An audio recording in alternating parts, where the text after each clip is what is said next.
Good morning, good morning, good morning, good morning, good morning, good morning.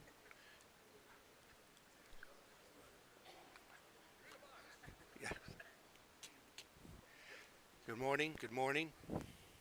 I'm on here. I got a green light. They're working.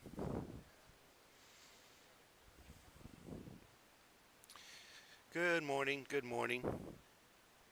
Give them just a sec. Oh, wait, yeah, maybe. No, no, no. Sorry.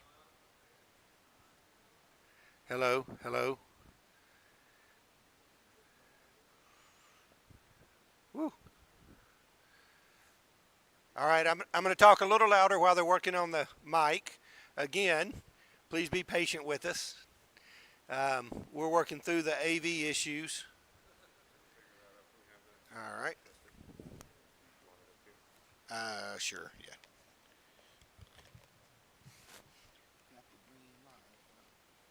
Test, test, test. Test. All right, I think we're gonna have to try, I'm gonna have to try to work something back there. Okay. This is a little bit bigger. Yep. All right. They're working on it. We're going to be in 1 Corinthians 12 in a few minutes. If you want to be turning there.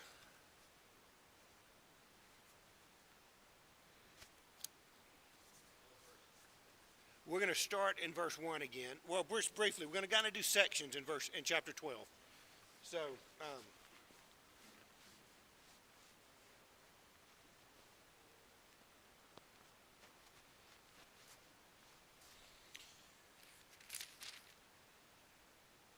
we introduced the idea last week of spiritual gifts, and we did not want to. Oh, I hear it on. Hey, that sounds really.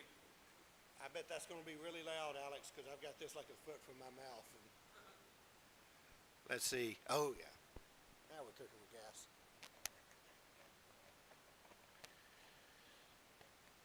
You got it figured out. You got it figured out. Whatever you did. So, how's that? A little better? If I talk like this, is that an okay? All right. Good job, guys. Nice work. If you've ever gone through that sort of transition, you know how frustrating it is because I pushed button A, button C, button D. Oh, B was back there. But we'll get it figured out. It's been great. I'll say it again. When Tony has been speaking on Sunday mornings, I can hear a lot better than I could before. I think it is a significant improvement. And then when people are close enough to the mic, I can hear a lot better than I could before. So I do think we are headed in the right direction.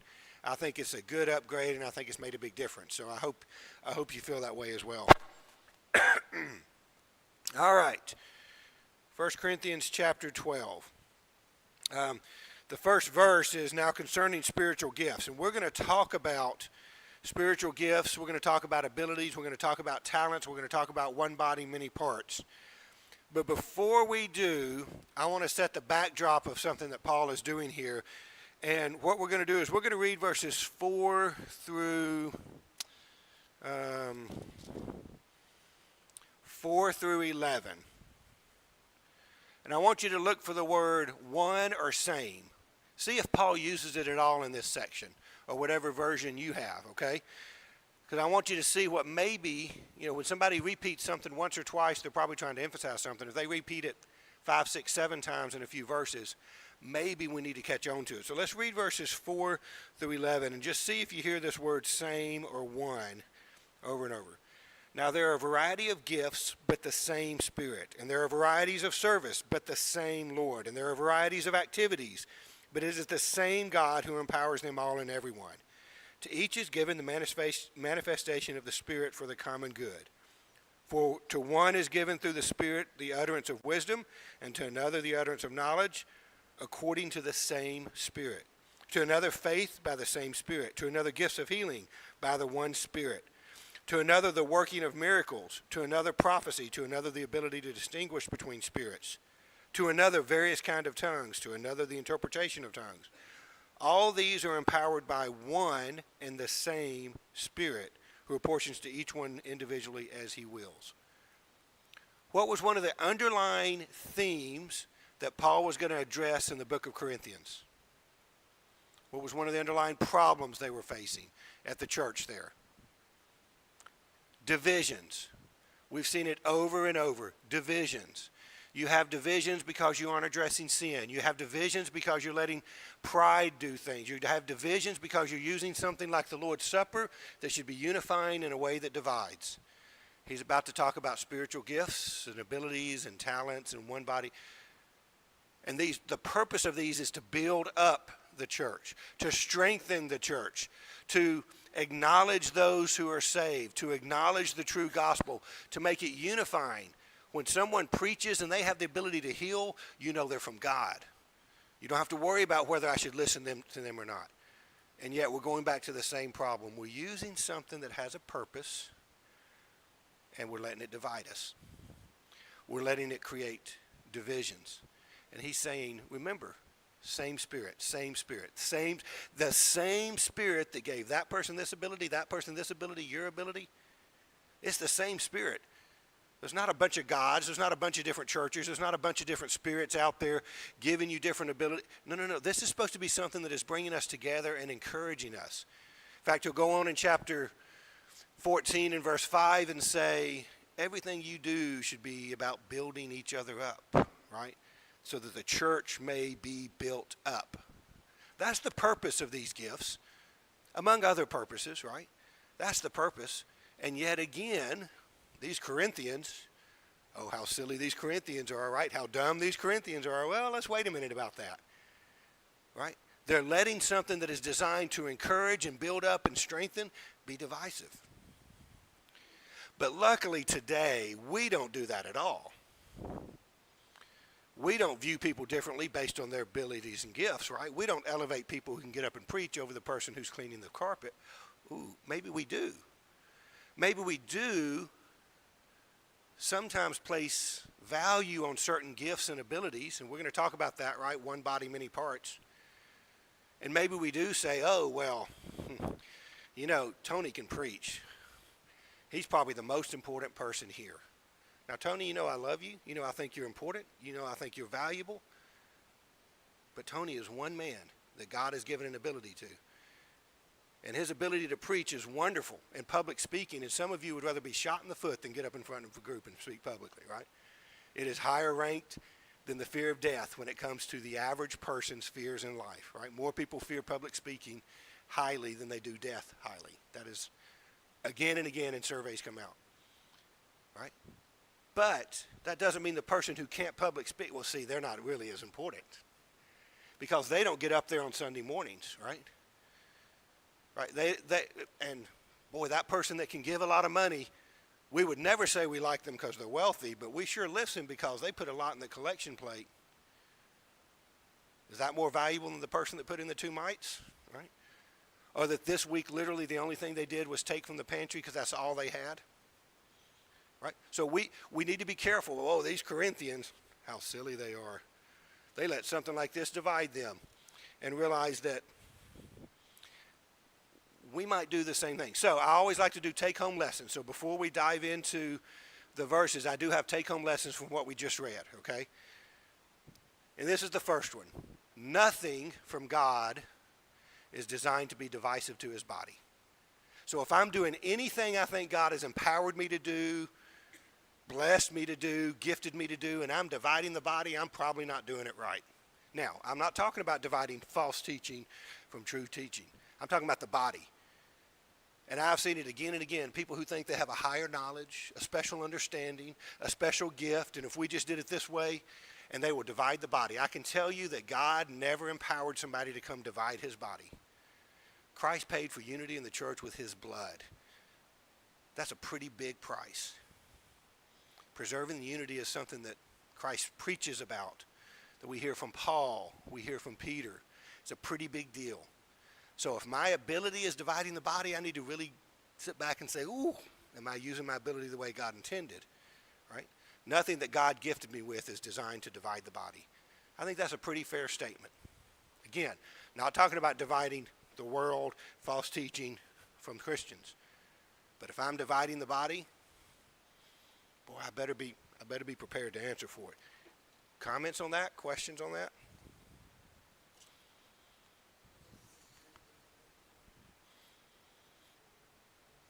Oh, and 12, yes.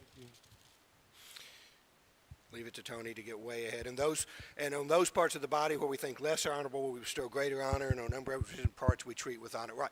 The idea again, it is very easy, and please understand, I think it is, I'm a professional public speaker all the time. I think it is valuable to be able to speak publicly. We do not need 200 members that can speak, that can get up in a pulpit and preach.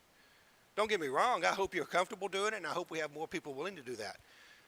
But you know what most churches are missing? It's not the person who's willing to get up and preach. It's the person who's willing to encourage.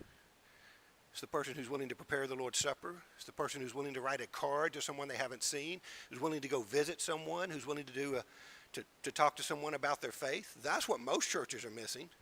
We love the idea of song leaders and preachers, and I love them as well. They are necessary. But that's not where most churches are falling. Oh, if they had a better preacher, they'd grow. Very few churches grow because of preachers, except in the Bible Belt, where there's the social Christians that go. I've talked to you. I grew up there, and when I hear a preacher I like, I go there. And then when I hear a preacher I like, I go there. And when they have the youth group that I like, I take my kids here. I'm not talking about that. Churches grow because of the members, and it's not the person who gets up in the pulpit that grows a church generally. It's the members who invite their neighbors. It's the members who tell people about Jesus. It's the members who serve. It's the members who are out in the community. It's the members who encourage that when the visitor comes, they meet and greet. Because I can tell you, if I go somewhere and visit and the preacher meets me, that's great, but I don't give them any, this is going to sound, I don't give them any credit for that. That's the preacher's job. He stands in the back and he tries to meet everybody. And if the only one that meets me is the preacher, that church is not a very friendly church. Stephen, you're judging. You're right, but that's what the visitor does when they walk through the door. Most visitors within 40 seconds will make a decision whether they would come back or not. Did you know that? Within 40 seconds will make a decision whether they would come back or not. Very few change their mind after that. So, spiritual gifts are important, and being up front is important. So, if what I have is dividing the church, I'm not using it correctly. The second lesson, I can't get to that yet. Never mind, I can't get to the second lesson until we get into the verses. Forget it. First lesson only. So, any other questions about that? All right, so the verses on spiritual gifts in chapter 12. We're all very familiar, and as I talked about, I asked you to kind of read through it this week so you'd be kind of ready. There are some themes that do come out, and so we're gonna go through a few verses and look at what comes out from each verse. Verse 7. To each is given, to each. I think that means each person has something. Everybody has a gift. Oh, but I can't preach. Everybody has a gift, but I can't lead singing. Everybody has a gift. But I'm too old, I'm too young, I'm too shy, I'm too poor. Everybody has a gift. To each is given a manifestation of the Spirit. Everybody has something that you can contribute, right? And again, what's dangerous is if we put too much value on these public gifts, we really kind of push people out that have the gifts that keep the church going day to day, the gifts that spread the gospel day to day, the gifts that bring the visitors in day to day, right? The encouragement, the card writing, those sort of gifts. So one of the themes is all have some gift. To each is given a manifestation of the Spirit. Now, here, the gifts we're talking about are spiritual gifts, gifts of the Holy Spirit that are miraculous in nature. Okay? Do those gifts exist in the same way today? Russ, you're saying no. Why not?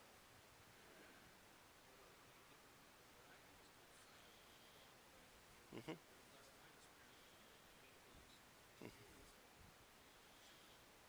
Yes, and why did so what was the purpose of the miraculous gifts again? What did they do? Right. Yeah.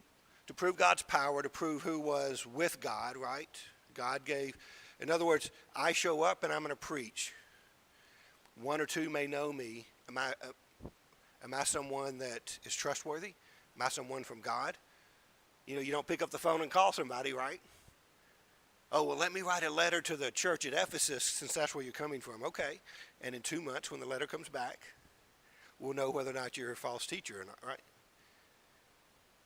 And so the rapid spread of the gospel required that there be some validation to who are the apostles, who are those that were with Christ. You can see book after book again about false teachers, right? Things like the Judaizers, the Gnostics. And so we had to have some way to say what's valid. In addition,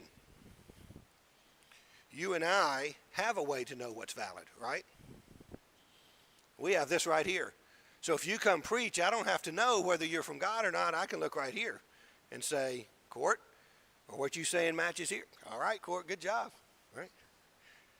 Stephen, oh, I'm preaching not sweaty. Okay, then we got a problem, don't we? So I don't need that same sort of litmus test. We've got it right here. In fact, later in Corinthians, we'll see that those gifts will pass away when that which is perfect has come. The word there is not perfect, it's complete. When that which is made complete. Once you can go to this scripture, you don't need another litmus test.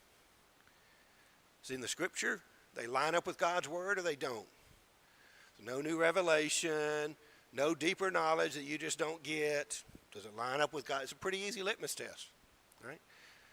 And we know that nobody, after a certain period of time, was with Jesus, so they weren't going to be able to have those things passed on from Jesus.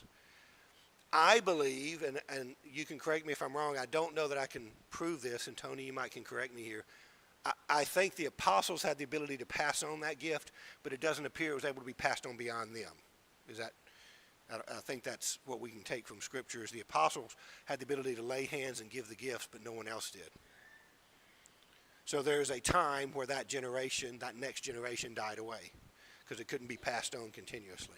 Once the apostles were gone, whoever had it, and that was it. So there was a purpose of these gifts, right? And everybody had them at that time, and we all have abilities and gifts today. Now, they are different gifts. We do have gifts of the Spirit, right? We can go through and look at the gifts we get from God, but they are not the same as the miraculous gifts. And then verses 4 and 5, and we went through these. So everyone has gifts. They're all from the same Spirit and the same Lord. You aren't more saved because you got a better gift. You aren't more saved because you got more gifts. You aren't higher recognition because, now, he does talk about there are greater gifts when it comes to purpose. And you should seek to grow your gifts and your abilities. Nothing wrong with that. But you have a gift and ability from God. We're all from the same God. Verse 6. There are a variety of gifts, but it's the same God who empowers them all in everyone. That is not the verse. I knew I would write one down wrong. Oh, it's in the body in many parts for the common good. Sorry. Our gifts and our abilities are for the common good, right? So, I don't get a gift so that I get to be the leader of the church. See, I'm gifted with public speaking. I'm gifted as an elder, and I get to be the... No. Whatever gift I have is for the common good of the church. If that is to serve as a teacher or an elder or a floor cleaner or an encourager or a card writer, that is all for the common good. It's not for me to be elevated. Now, we do need men who are elevated to lead in certain positions, but that's not why I'm gifted, so that I get to be a leader. I hope I'm willing to serve if I have those types of gifts, but it's not about me. And I think that's the difference. At some point, they made these gifts not about the common good, not about validation, but about me, right? My pride. See, I'm more important because I can heal people. All you can do is encourage. All you can do is encourage us. That's entry-level gifts.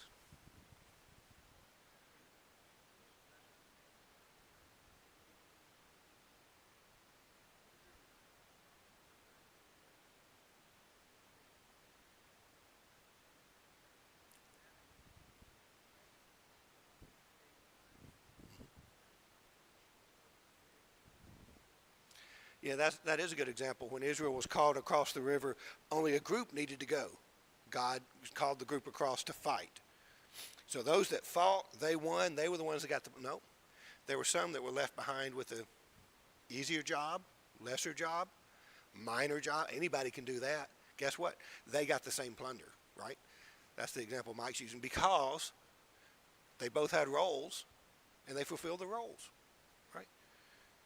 Well, those that serve as elders are going to have a nicer heaven, right?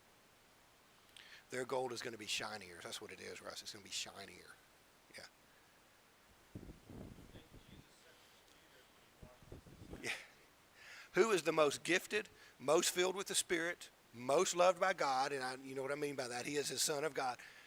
And yet he said, my gift, I'm going to get down on my knees and wash the feet of my followers. I can be a servant, and I can be a sacrifice, and I can be a lamb, and none of those were things that people would have aspired to be, right? But were they necessary? Did he teach them in that night? Was it necessary for him to go to the cross? Was it necessary for him to be a servant? Well, yeah. It's the greatest gift we've ever had, and yet it would be one that we would have said, that's really a nothing. Anybody can do that, right? Right?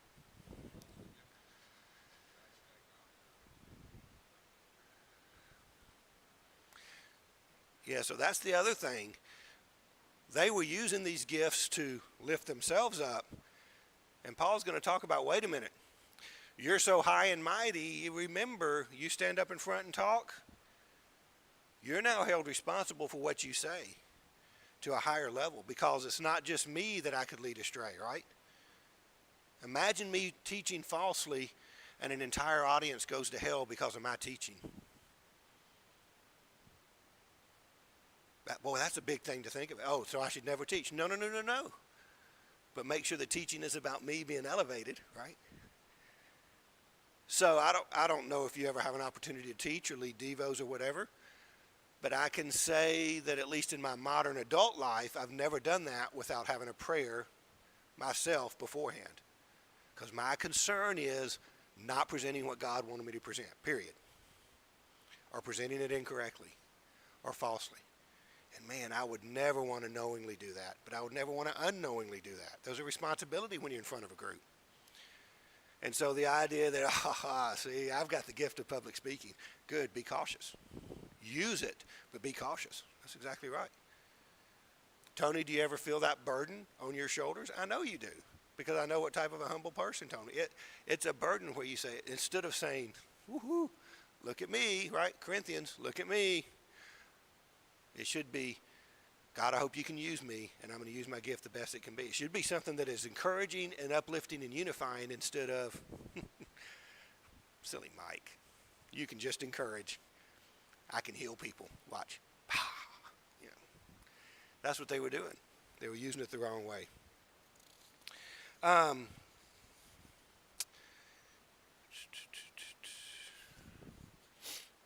right.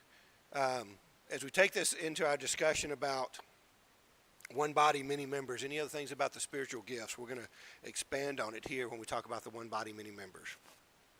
Any other comments? Quiet group this morning, although it is warm in here. Anybody else? I'm not complaining. It can be 90. We're not outside, right? We could be meeting outside under a tree. Brian has a coat. Brian has a coat on. I'm not warm. All right. Verse 12, for just as the body is one and has many members, and all the members of the body, though many are one body, so it is with Christ. This is a great word picture. The idea of the body, right? We've talked about that when we talked about remembering the body of Christ, how one references to the body of him on the cross, but the other is the body that is the church, right? Here it is again. The body of Christ that is the church, right? Everybody has their own body to think about. Paul, through the Spirit, creates a great picture. Okay? And the classic preacher example is, you probably don't think about your great toe very often, do you? Until the middle of the night, you're getting up to go to the bathroom, and what do you do with that toe? You ever notice it? Does it cause pain? Does it change the way you're walking? Or even worse, lose your great toe? Your ability to balance, very different. Your ability to run, very different. Lose your foot.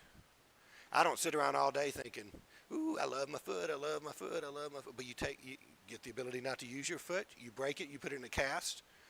Does it change the way you function? This is a great word picture that Paul's creating here. We have a tendency to value certain things in our bodies and in the body. But they all have a part. They all have a function. I tell everybody, as a surgeon, nobody cares about their appendix or their gallbladder until somebody's about to take it out on the operating table, right? And then suddenly it's a big deal. 99.99% of the time in your life, you don't care. My gallbladder, Russ, how often do you go, squeeze gallbladder? Okay, good. Whoop, a little more gallbladder. Okay, good. It does its thing until it malfunctions, and then you notice it. Till it's missing, then you notice it, right? So the body of Christ has a lot of things that happen. And all too often we take them for granted until they're taken away or they aren't functioning correctly or there's a bad part to it. So he's going to talk about the fact that all of us have gifts and not all of us are the really fancy stuff. What are your really important things? You think, oh, I would never want to lose my, I always think of eyes. And it's the example that he gives as well. I'd never want to lose my hands, right? I mean, maybe if you take a rib out, and I probably wouldn't notice that too much. I could function, but don't take a hand, don't take an eye. And my nose, well, a lot of times what my nose detects isn't that pleasant. So maybe if I lost that ability, yeah. Although for anybody who went through COVID, we never talked about losing sense of smell. Something we used to teach in med school and to our PA students, and they'd always say, whoever loses their sense of smell. Anybody remember what one of the first symptoms of COVID was? Loss of sense of smell. Everybody started going, oh, food tastes different. Man, I can't enjoy things quite as well. And it was the great example. Our preacher back home used it, in fact, in a lesson. He said, how many of you have lost your sense of smell? Half the congregation had at some point at that time. And he said, did the food taste different? Yeah, you didn't care about your sense of smell until you lost it. Now let's talk about the one body, many parts. Yeah, you didn't care about it until you lost it. So the body has many members, but all together in one body, is verse 12 is what he's saying. And again, he starts, we won't go back into it because we've talked about the idea of lack of divisions and unity, right? Baptized into one body. He's already specifying the only way you get into the body is through baptism. And it is one body, there's not multiple, okay? And this is the global body, not just the local, although I do think it applies to the local body, right? We do work here as a group that is functional, and I think this example plays out. Verse 14, the body does not consist of one member but many. So I used to teach pathophysiology in graduate school, and we would get to the neuro section, and I would always have the first slide is a picture of the brain, and it says the brain is the most important part of the body, according to the brain, right? So yeah, the brain, I'm the most important, right? If you have a brain, everything else is good, okay? You know, I could try it without a heart, try it without lungs, right? But God so composed the body in verse 24. Why do I have an appendix? Why do I have a big toe? Why do we have Joe? Why do we have Sue? Why is Larry not doing this? Why is whoever else, Evelyn doing that? Whatever name you want to put out there, God so composed the body for his purpose, for his needs. So why is it that only a few are willing to get up front? Well, because God said, hey, I need a few that can get up front. Why is it that we have somebody, man, I don't like it, but, you know, they spend a lot of time and they worry about the pantry and or they, you know, many of you probably most of you know because you show up and the lawn's taken care of, right? Why does Jerry care about the lawn? What if nobody cared about the lawn? Oh, it wouldn't save so, really? You have trash and homeless camps in our front yard, you think it would affect the number of people coming to the front door? We have flooding that came in the front door, you think it would affect the number of people? You don't think about the lawn until there's a problem with it, right? How many of you will pick up some sort of individual communion this morning, right? Those don't magically appear on the table. They don't magically show up to the building. They don't magically get set apart. What happens when we don't have the speaker system, which never happens here, right? Does it affect? Well, I can still worship, you're right, but does it affect us? It does. What if we don't have the songs overhead? What if nobody cleaned the building? What if we didn't have a nursery? Could we worship? We sure could, but is it different when you have another 7 or 8 babies crying in the auditorium? Do you appreciate those who are willing to sit in the nursery? They really don't get recognized very often. What about during Bible class? What if this Bible class, we didn't have the kids out separate? There wouldn't be anything wrong with that. It wouldn't be anything sinful, but we'd have to adjust the way we did this. Be a lot more disruptions, right? So I'm glad that somebody's back there with 4 and 5-year-olds. I'm glad that somebody's back there with 3rd and 4th graders. I'm glad that somebody's back there with teenagers, right? And they may not ever be up in front of the congregation, but somebody's taking care of it. We're going to eat today. That just magically happens, right? Or is the kitchen kept up, right? Have you gotten a birthday card? I did recently. I got a couple. Somebody wrote those to me. I can remember we had somebody visit about 4 months ago who said, I was in the hospital. I got a card from this congregation. I thought I'd at least visit while I'm here in town. Right? One body, many members, many things going on. Right? God has put each of us in our position. What that means is, the lesson is, God gave me the abilities I have. So when I'm not using them, it's not just, oh, I'm just kind of disappointed. Nope. I'm saying one of two things. Either, God, you made a mistake. You gave me the wrong abilities. I don't think any of us want to stand before God and say that. Or I'm saying, God, I don't care. I don't think any of us want to stand before God. God gave us an ability, and we should be using it. If we're not, we're either saying, God messed up, or God, I don't care. Right?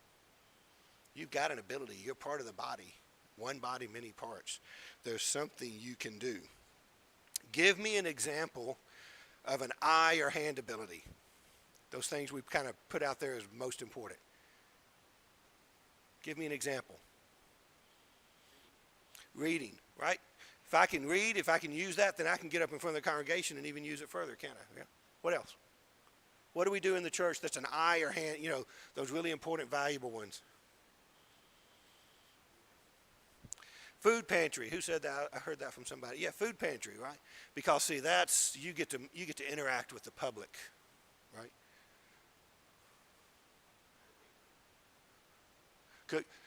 We're about to eat a fellowship meal. We place a lot of value on our fellowship meals, don't we? Yeah. Do what? Identification. What do you mean by that, Tony? Mm-hmm. Yeah. And you and Judy, maybe the two, there may be others of you, and I apologize. Tony and Judy can recognize people as members and visitors. Of course, Judy's been here is she in here? Is it 90 years? No, 80. Right. Judy can say, oh, I remember them from when we were at 10th and B, and they did this and that. And Tony can do that. He knows who. I struggle with that. I recognize faces. I struggle with names, and then I think, have they visited regularly, or have they been here? And then I'm embarrassed. Any of you ever get embarrassed? You're going to introduce yourself to a member who you think is a visitor? I've done it. Done it here. Did it at a previous church I went to. Did it at a previous church I went to.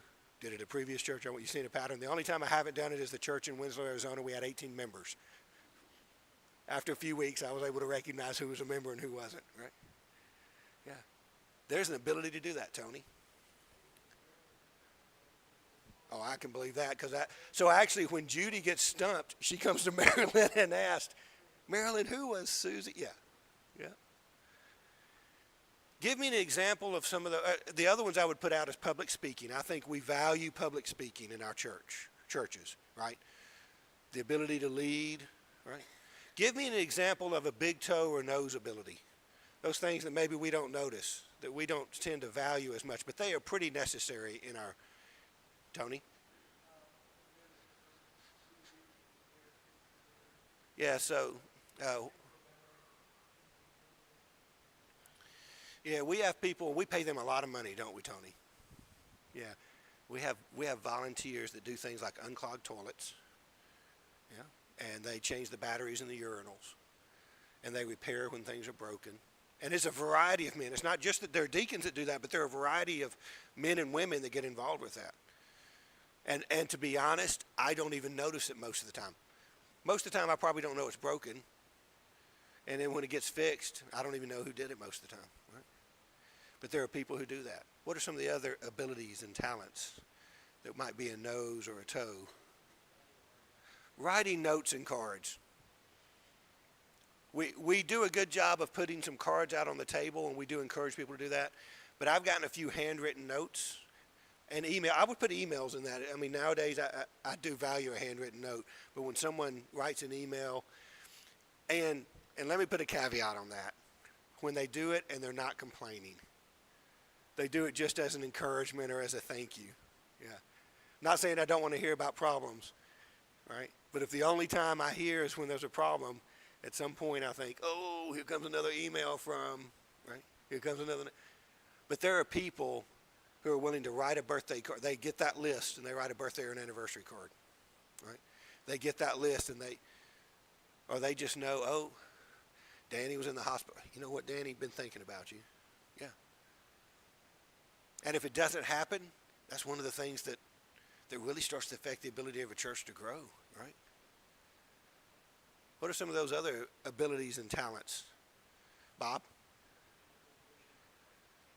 Yeah. There's a lot of things we do that go away from this building. Bible camp. Now, there are different levels of Bible camp, but I went out one day.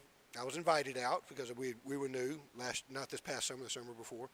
And there were a group of people, men and women out there cleaning up camp, and that included cleaning out bathrooms and lots of dead bugs, and it was not glamorous. And some of them were not coming to camp, but they knew that's something they could do to help prepare for camp. There are people that go to Honduras, and it's really glamorous. I mean, that's a really glamorous thing to do, isn't it? There's no hard work. You don't get hot and sweaty and smelly. You don't get tired, right? And in fact, it's a group we sometimes send away, and we don't even maybe know they're gone, yet they're doing something. Yesterday, a group put together food. And has somebody gone out to deliver that? Did they go yesterday afternoon and deliver? Right. It's a smaller group that took their abilities. I don't see any, maybe there will be, but I don't see a bunch of pictures about it, and we don't do a lot of fanfare about it, yet that is being exactly what Jesus said, right, to the least of these. Much as you did it to the least of these, you did it to me. Yeah.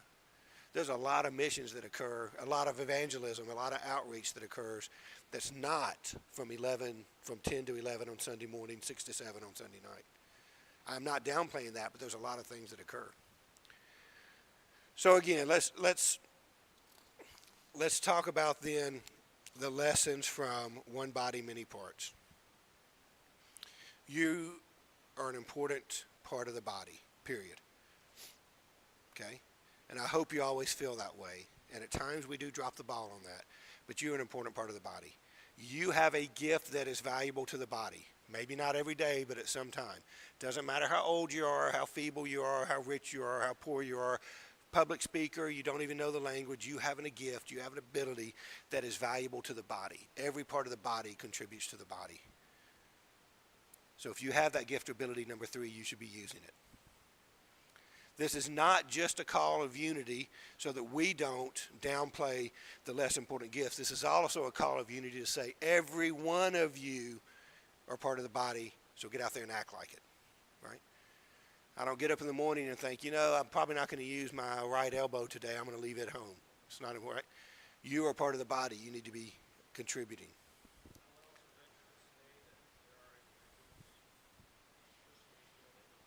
Mm-hmm. Mm-hmm.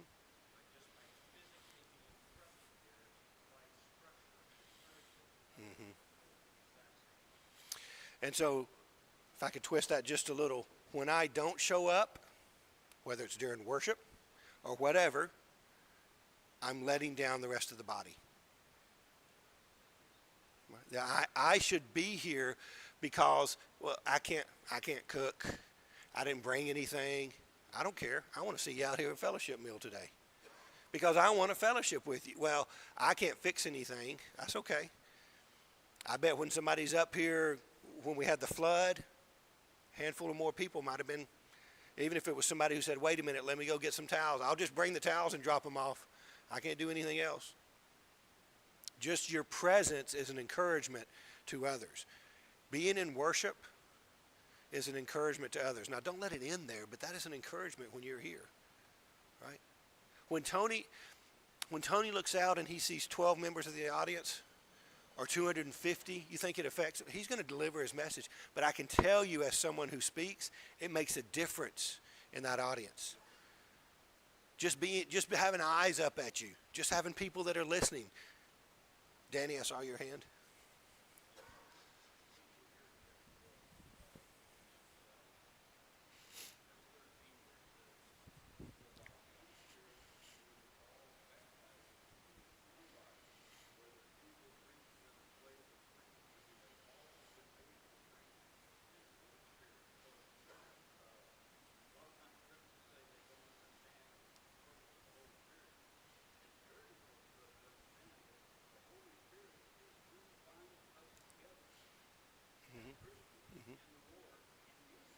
Yes.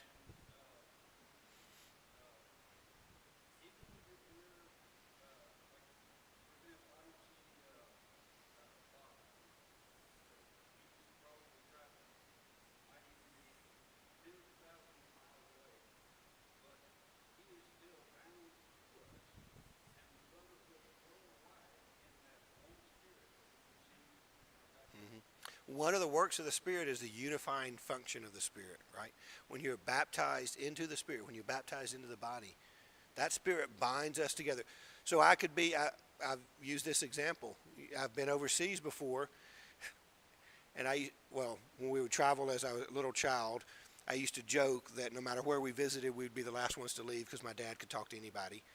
But then now as I get older, I can go anywhere in the world, and I have something in common with those Christians. I am bound to those. I've never met them before, but I can sit and worship with them. I can talk about things with them. I can have a bond with them because of that unifying work of the Spirit that we have. And because of that, that brings me into relationship with Danny.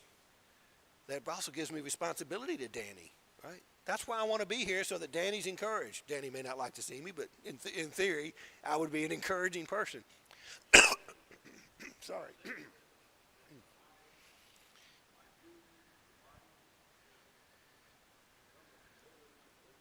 Yes, more than your clique. Yeah, more than just my 3 or 4 people, right? I have a responsibility to the body. So the big toe does have a responsibility to the foot, right? It works well with the foot, but it has a responsibility to the leg. It has a responsibility to the body. Again, try to balance. The big toe is sending right now hundreds of signals to your brain, up and down the spinal cord, right? And so, yeah, I have a responsibility to the entire body, even though I may just be a big toe or a little toe, right? Have a responsibility. Now, there are privileges. The rest of the body protects that big toe, right? The eyes go, hey, don't kick that dresser as you go to the bathroom at night, right? Let's try not to kick that. Let's try not to hurt.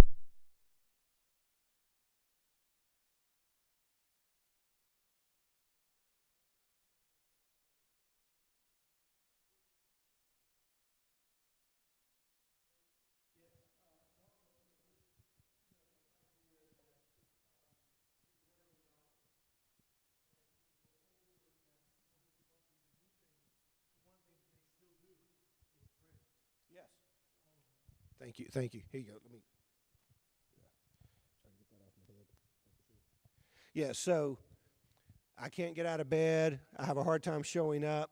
The most powerful thing I can do is what Tony just said. I can pray. I can take that list that shows up in the bulletin. I can take what I hear on Sunday morning and Sunday nights. I can take what I hear if I do get around people, and I can take the people I see serving, and I can pray for them. I can pray about them. I can pray for the body. I mean, literally, there is nobody who's a member that cannot have a contribution to the body, right? And there's nobody who's a member that cannot mess things up in the body, right? If we don't do our part, it messes up the function of the body. We have a responsibility, we have an obligation, but we also have a privilege to be a part of that. Brian?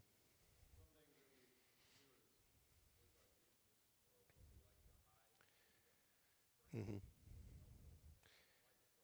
Mm-hmm. It's almost like we were called to confess our sins one to another for a reason. One is so that I don't redo it, but others can see that I've struggled and maybe I could be of help to them. I think I've read that somewhere before. Yes. Yeah.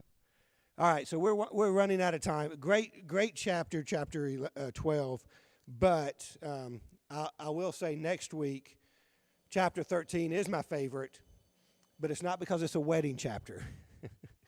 It's often read at weddings, but that's not the purpose of chapter 13. So we'll end up here, and then we'll talk about we'll finish the last few verses in 12, and then we'll do 13 next week. Thanks, everybody.